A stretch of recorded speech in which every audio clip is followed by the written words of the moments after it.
So, yeah, welcome to the WonderWorks interview, Francis. And I think we'll do first like an introduction, kind of who are you and what camp do you run and kind of where it's located and stuff like that. So go for it. Okay. Yeah. So I'm Francis Heybrook. I'm originally from a small village near Oxford in the United Kingdom, and studied Spanish at university in London. Ended up my other half. Her father is from the part of Spain where we have set up our summer camp, which is in Galicia, which is the northwest of Spain. It's kind of the chunk of Spain above Portugal for those who are trying to get it in the geography, because it's very much off the beaten track. It's not like very well known. Kind of famous for the Camino de Santiago, and it's 6 hours from 7 hours from Madrid driving, and really right in the far northwest. And our summer camp, or well, our camp is called Elements Galicia. And we do camps for kids, and we do events and kind of camps for adults as well, kind of more in the retreat mode as well. Oh, okay. I didn't know that. So That's that's awesome. that's the background. Yeah. Um, yeah. So we came here about 15 years ago, and we did this crazy thing where I think I probably, a bit too ideological back in the days, and we bought a stone farmhouse in a kind of abandoned village right in the middle of the forest, and set up this project to basically encourage people to connect with the nature, with the wild. It's a beautiful location. It's got a really lovely river that runs in the valley below, and very close to all the coastal areas of Galicia. And yeah, we ended up kind of combining language learning with kind of nature experience, like a camp experience, because the local kids were very much, or the local families were very much interested in getting English exposure, and we always wanted to work with international kids as well. So it was a kind of like a happy combination to trade off language learning in both directions and cultural exchange. Okay, great. And when did so you said the camp started 15 years ago, or is that not accurate? Well, it's not quite the camp's. It's going into its 10th year Mm. this next year. So we're Okay. 9 years in. Okay. We took about 5 years to get things lined up, building projects, starting to have family, emigration, things like that. So Hmm. that's the background. Yeah. And do you kind of have like an I mean, you talked a little bit about language learning and also exposure to nature. Is there kind of an overarching philosophy of the camp, or is that kind of it, the language and nature? No, I would say languages to me is not primary. I think the first thing that really we kind of, I came at it from a kind of an environmental or a conservation point of view. We've got this one planet, and I think really, like, it's so important nowadays for kids especially to have a connection with nature, because if they do that, then they really, um, without having a connection with nature, you can't really appreciate it, and you can't really think about how you're going to look after it. Whereas once a child has got mud on their hands and has seen a worm crawl across, and then there's some insects, and there's the sunlight changes through the forest. Once they've had that experience, it's kind of like that rose tinted spectacle. When you put your glasses on and you're remembering your childhood, when you had those moments of being in nature, being in a sort of in a free, unstructured, natural environment, you get that, like it just goes into you, and it stays with you. And I think that's really what we wanted to do. And so how have we done that? We did this forest school learning sessions for local kids, and then we've kind of flipped it and mixed it with the international kids as well. So it's also, like in terms of older kids, you can achieve that through, like, surfing is an amazing activity for getting nature immersion. You're in the ocean, really, like, it just takes you straight to that moment you're in. And when you're having that immersive experience, all things like language learning, it all becomes secondary, and you really just end up having this sort of experience where you can grow as a person through doing an activity. And that's what we're aiming for. We want them to be outside as much as possible, involved in like immersive activities, and through the immersion, they're also getting language immersion. So it's a very good combination. Okay. Great. And what do you kind of set it up so you have a theme each week, or how do you run it every summer? No, we don't do that. Our camp is a really small camp, and we also did this on purpose. We wanted to make sure that that kids don't get lost in a big group, because what tends to happen is if you have big groups, you'll get the kids that are very similar going together, and that means that they're not really like outside of their comfort zones. Like, and if you're in your comfort zone, if you're doing the things that you know, and you're talking to people you identify strongly with, then really like you're not going to be like growing as a person so much. You're not having those experiences which are a little bit difficult, but that's actually where you're going to learn. That's where you're going to be like, okay, this is weird. Gosh, look at that Spanish boy's got very strange pajamas, and look at like it's just funny things like that where you actually get the learning experience. So we reduce the camp size, and that means that we basically custom make every single camp. It's all, like we look at the profiles of the kids, we configure the dormitories, the sleeping arrangements. We make sure that we're like getting the best out of all the people on the camp. So there is a theme on each camp, which is a group project, and that's normally done through theatre. It can be done through magic shows. It can be done through audio visuals. It can be really, it's a blank canvas. The kids can come up with it, and then we help them build this project through the camp, which invariably is very difficult for them. They love the idea at the beginning when we do the workshop, the introductory workshop, but then suddenly they realize it's their responsibility. They all have like a slump where they go, oh my God, this is going to be awful, this show. And then at the end of the, it's always all right on the night. And they have this production that they couldn't imagine that they were going to do in such a short space of time. And that's kind of like the theme of each camp. Okay. And what are the productions about? Anything they want? Or do you like help prompt them on ideas? Really does vary, and I mean it really does vary. We had like a really wacky one where we did this sort of like sciencey, kind of made up social media-y fake news one where there were like poisonous animals and like like exaggerated scenarios of what children think of nature. It was really funny because they were like, oh, poisonous snakes, poisonous spiders, and they were just messing around and acting on stage and having a really good time and laughing and interacting. And it was also interesting because it was kind of like where they'd come from as like nature is like a thing that's on TV, and they were ended up taking the mickey out of that. It was a joke. Yeah. And that's one thing. And then we've also done like a full production of Midsummer Night's Dream with the teen kids, and you've got Spanish kids and English kids, and you've got the you've got the aristocracy, and then you've got the sort of the common people all on stage, and it's amazing. It's definitely a magical thing because the actual stage is in the forest, and it was kind of like it does feel very Shakespearean in that respect because it's if you've ever been to one of those open air productions, it's like that, and the parents are sitting there, and 9 times out of 10 they're not under an umbrella. It's a nice evening, and the sunlight's coming in, and kind of a magical thing. Right. Okay. So the parents get to experience this at the end, which is very exciting for Yeah, you. they come along. They'll be sitting there seeing what their child's been up to, and Yeah. it's a nice way to a climax to the camp, and then they go off and they carry on with their lives.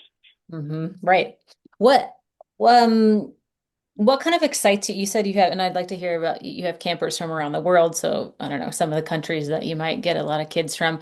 And what kind of excites you about it's a challenge to work with kids from countries all over the place. What sort of excites you about it? What do you like about that? What do you think it does for the kids?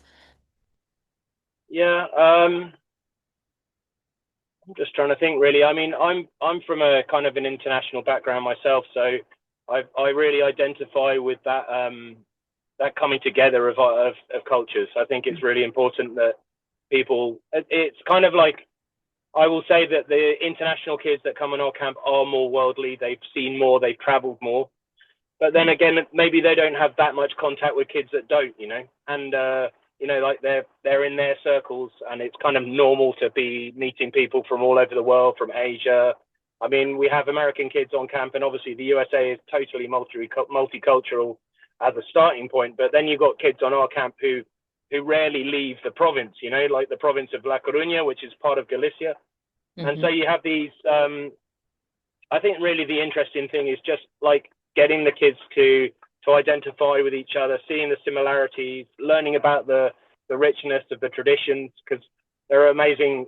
Galicia is it's quite normal for someone to play the bagpipes or to be able to stand up and sing like a folk song, or have like speciality traditional regional um like habits and customs, and then Yeah. it's just lovely seeing that how it mixes together with the international community as well. Like the Americans, they've got this like, I don't know, positive kind of possible. It's a lot more like fluid. The ideas, the communication is faster. There's more like reticence with the local kids. They're more like, oh my gosh, this is a Mm. big thing, and the Americans are kind of a bit more used to it.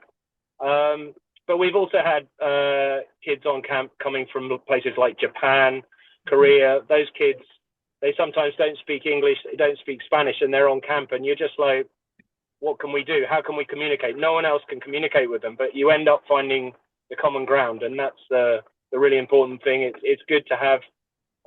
It's like it's a global camp, so you're having that coming together of ideas, and at the end of the day, we've all got so much in common, and that's what we work on. We want to join up the dots, really. Mhm. And how do you make sure they all feel comfortable? Like if you have a kid from South Korea that doesn't speak English or Spanish, you have a kid from Colorado who, speaks only English, you have a kid from Galicia, maybe you have a kid from Italy. You're like, how do you make sure they all, like, Yeah. what are some of the examples of things that you do to help them all feel comfortable? Well, yeah. I mean, the camp is a 2 week camp normally. They're sometimes a bit longer. It it's like with any coming together of people, like and under any situation, like the fundamentals are the fundamentals. They've got to have slept well, they've got to have somewhere warm and comfortable to sleep, they've Mhm. got to have good food, they've got to feel emotionally safe. Like getting those four things in place as soon as possible on camp is really important. So that, like, day one is like a meet and greet. We do icebreaker activities. They walk around the site. They get introduced to the natural setting. They find out where their bed is. They look at their wardrobe. They unpack their bag. Like, those are the basics for anyone, and you don't really need any language to do that. Or that's all common language. You can do that all through sign language. It's very obvious, really. And once those things are in place, once people have they feel relaxed, they feel emotionally safe, then really you don't actually need language to communicate. You don't need spoken, like, you don't need the structured phrases. I think communication is I can't remember, it's 50 or 60% is non-verbal. So let's find what we've got in common, and then build on that. And that's the basis to getting a good connection between the kids. Mhm. Okay. And what are have been some out of all the activities and stuff you do, what are some of the kids' like favorite things that they love to do other than like putting on the show? That sounds very cool. But like what are the Yeah, things kids love?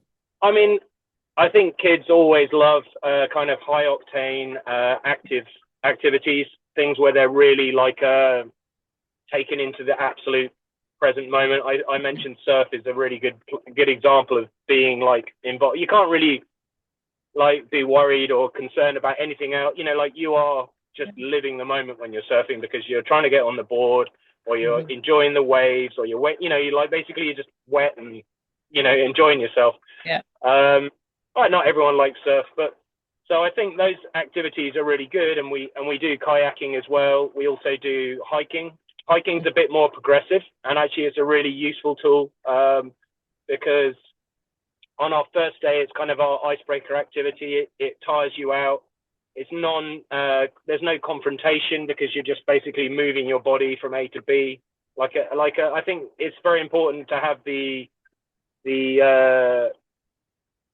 the activity of movement in a every day for kids. I think that's the main thing really. So they're actually like not sitting down for long periods, so that they're not, they don't want to be going into like a structured school type atmosphere. They want to be free. They want to have that feeling of freedom.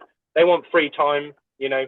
They definitely enjoy unstructured free time where they've got a nice setting. Like we have the place set up with table football, ping pong, sofas. They can go to the forest. There's kind of like a rope area where they can play on in the forest, like a activity area. There's a pond. There's a fire pit where they can sit around in the evenings and just like exchange stories. That's what we're trying to just have this. In a way, we don't want too many activities. We don't want too much zip wires and like equipment and all that stuff. We just want them to kind of like have the daily routine of like movement, getting together, exchange, something to look forward to. Of course, it's good to be like, tomorrow we're going surfing, but it doesn't have to be complicated. I think it's good for them to have. It's actually good for kids to have that little bit of moment of, I'm a little bit bored, or what do I do now? Or, that's not too bad. That's good really, because then they can just like, I think we all need to, slow down a bit and have that chance to sort of to find your place really. And like, it might be not that easy sometimes, but you don't want it to be easy all the time. You don't want it all gratuitous. It should be, they have to work for their pleasure as well. Hmm. Yeah, that's that's true.